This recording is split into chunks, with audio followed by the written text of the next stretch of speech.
Bonjour à toutes et à tous. Cette vidéo vous présente un thème important puisqu'il s'agit du travail sur les croyances. Le monde des croyances est vaste. Nous avons tous des croyances. Des croyances sur soi, des croyances sur les autres, des croyances sur la société, des croyances sur l'univers. Pour autant, quand on parle de croyances, on retrouve toujours les mêmes mécanismes psychiques, à savoir notamment les biais de confirmation et l'émergence de zones aveugles. C'est ce que je vais vous présenter dans cette vidéo. Je vais vous présenter notamment les 4 grands types de questionnements que vous pouvez utiliser pour travailler les croyances du client. Et puis restez bien jusqu'à la fin parce que j'ai essayé de vous donner vraiment du contenu très pratique, notamment pour travailler les croyances limitantes que le client peut avoir sur soi. Pour ma part, j'ai la croyance que vous allez vous abonner à ma chaîne parce que vous la trouvez intéressante et puis que vous allez activer la notification pour être averti des prochaines vidéos. Alors, c'est quoi une croyance en thérapie et en accompagnement?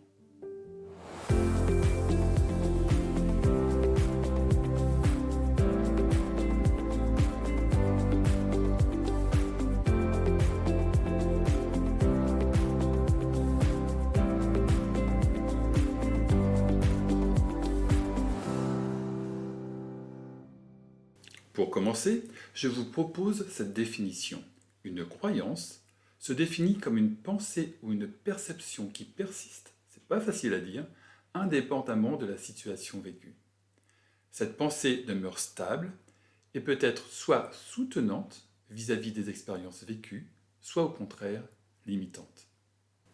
Quand on s'intéresse aux croyances, on retrouve, comme je vous l'ai dit lors de la présentation, des caractéristiques communes. Ce que l'on peut dire, c'est qu'elles sont principalement issues de notre histoire. Le cadre familial, les injonctions parentales, les loyautés invisibles, les normes sociétales ou dogmatiques, l'expérience infantile, et d'ailleurs les expériences adultes aussi en font partie. Il y a donc une psychogenèse aux croyances. Elles ne nous tombent pas dessus comme par magie ou comme par hasard. Et de ce fait, ce sont en général des pensées très ancrées dans le psychisme. Elles sont par essence assez rigides et font souvent partie de notre identité. Et ce qui dit identité dit aussi qu'elles ont eu et peuvent toujours avoir leur utilité même si elles sont contre-productives. Et du coup, en tant que thérapeute, on sait que le processus de changement d'une croyance peut être long.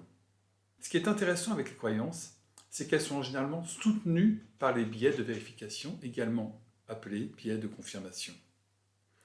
Si je crois que quelque chose est vrai, tout en moi va essayer de le vérifier en permanence.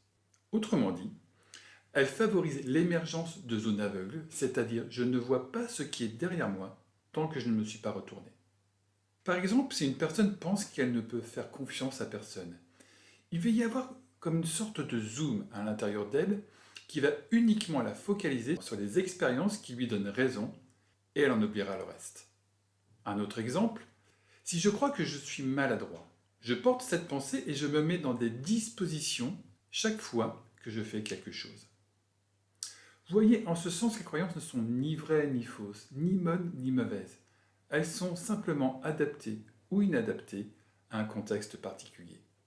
Pour illustrer mon propos, je vais vous donner l'exemple d'un jeune couple que j'ai accompagné il y a quelques années.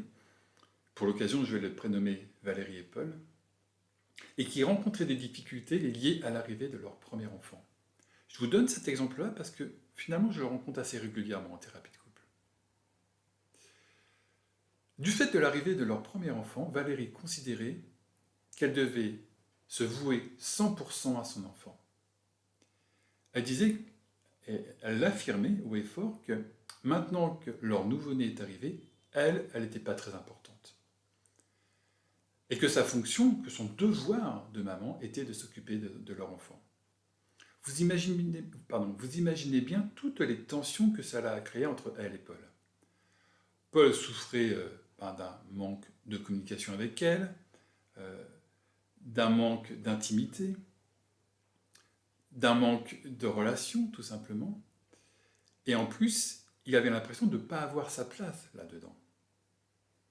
Il a fallu vraiment travailler avec Valérie sur cette croyance et de lui faire comprendre qu'en revenant à elle-même, en prenant soin d'elle-même et en prenant soin de sa relation avec Paul, c'était autant de ressources qu'elle pouvait mettre à disposition justement de leur enfant.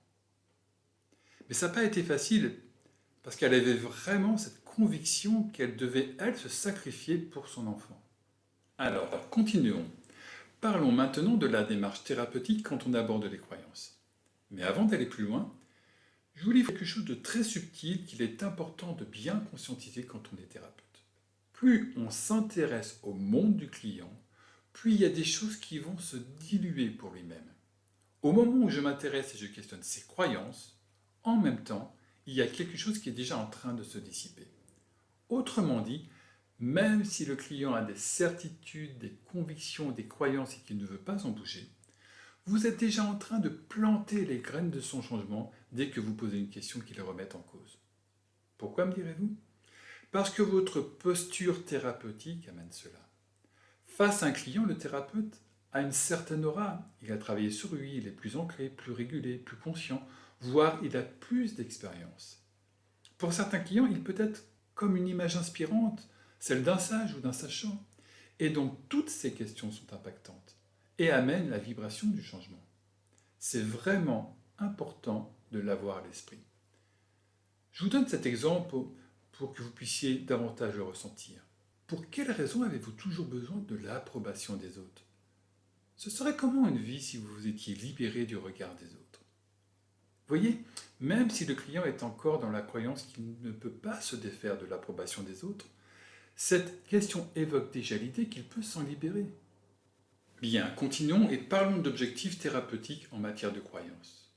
L'objectif thérapeutique principal est donc d'aider le client à conscientiser les croyances sur lesquelles repose sa perception du problème et l'amener à son rythme à regarder son problème sous un angle différent et à trouver de nouvelles croyances plus soutenantes. Vous avez un excellent livre sur ce sujet qui s'appelle Changer d'état d'esprit de Carol S. Dweck, qui est paru aux éditions Psy il y a déjà quelques années et qui définit deux états d'esprit dans lesquels nous évoluons tous, ceux qui ont plutôt un état d'esprit fixe et ceux qui ont plutôt un état d'esprit propice à l'amélioration de soi. Je vous ai noté la référence ici. Alors, comment atteindre cet objectif thérapeutique?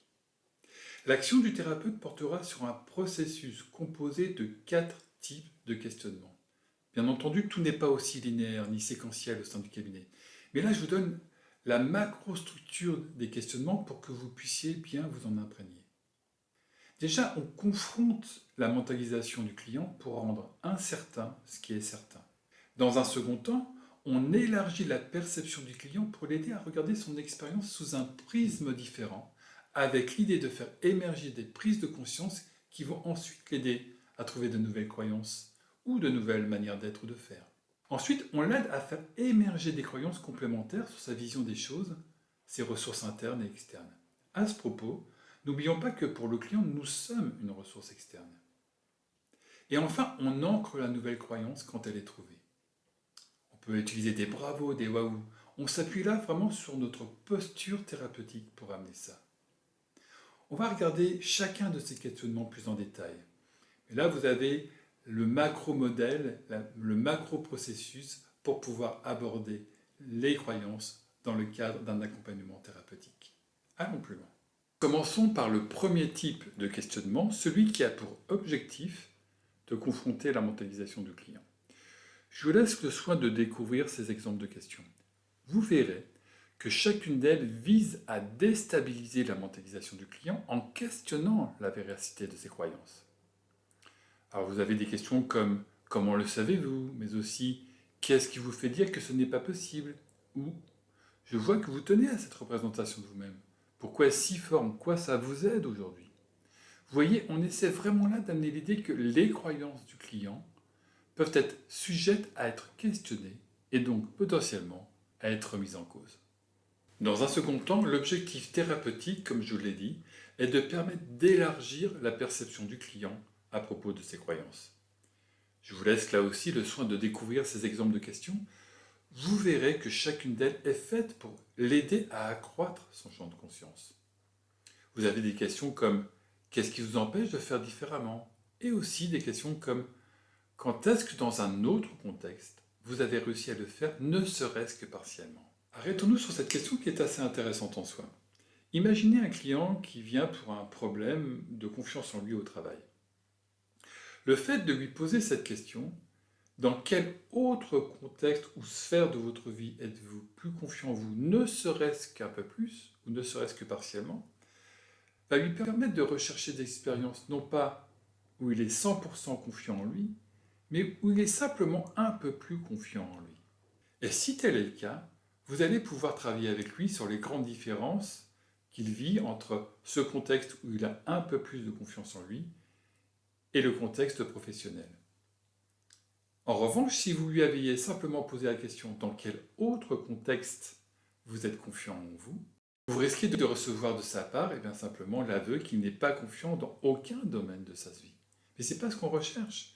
On recherche simplement l'expérience ou la sphère de sa vie dans laquelle il est un peu plus confiant. Alors finissons ce groupe de questions.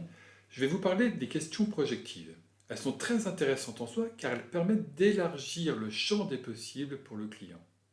Vous trouverez des questions comme « Que se passerait-il si vous ne suivez pas cette croyance ?» ou « Comment seriez-vous en l'absence de cette pensée ?» Pour autant, par expérience, je les utilise peu pour les clients qui sont plutôt dans le registre de la victimisation. Parlons maintenant des questions visant à faire émerger des croyances complémentaires dans l'idée qu'elles soient bien entendu plus soutenantes pour le client. Je vous laisse là aussi le soin de découvrir ces questions. Vous verrez que pour certaines, je mets en avant la relation thérapeutique dans l'esprit, que le thérapeute est une vraie ressource pour le client. Vous trouvez donc des questions comme « Comment aimeriez-vous que cette pensée se transforme avec moi ?» Il y a d'autres questions comme par exemple « Est-ce qu'il y aurait une autre façon de penser autrement pour vous qui soit plus positive ?»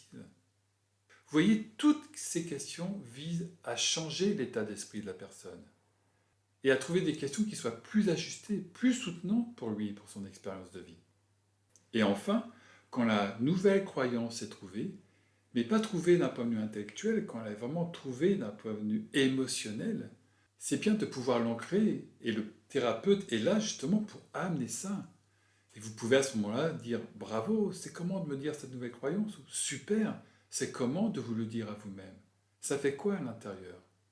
Pour terminer cette vidéo, je vous propose 2 astuces. La première est un tableau divisé en 2 slides, on ne va pas le parcourir en détail, mais il vous aide à construire votre stratégie thérapeutique quand un client a des croyances limitantes sur lui-même.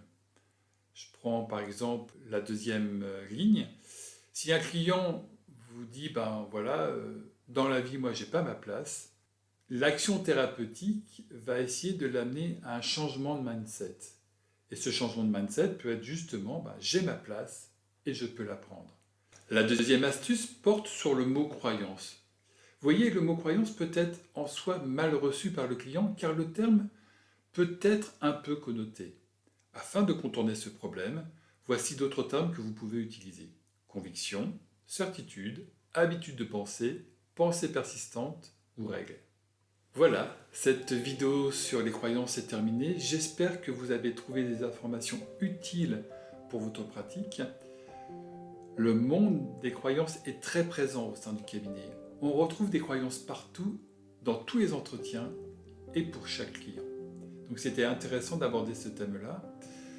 La prochaine vidéo parlera des 2 postures du thérapeute, à savoir la posture confrontante et la posture empathique. Nous verrons ensemble qu'est-ce qu'on attend de ces 2 postures, pourquoi on les utilise, quel type d'information ou quel type de réaction nous allons rechercher. Derrière ces 2 postures, c'est tout le savoir-faire et le savoir-être du thérapeute qui en découle. Et c'est donc très intéressant d'aborder ce sujet-là, tout simplement. En attendant cette vidéo, je vous souhaite une très bonne pratique. Prenez soin de vous et je vous dis à très bientôt. Au revoir.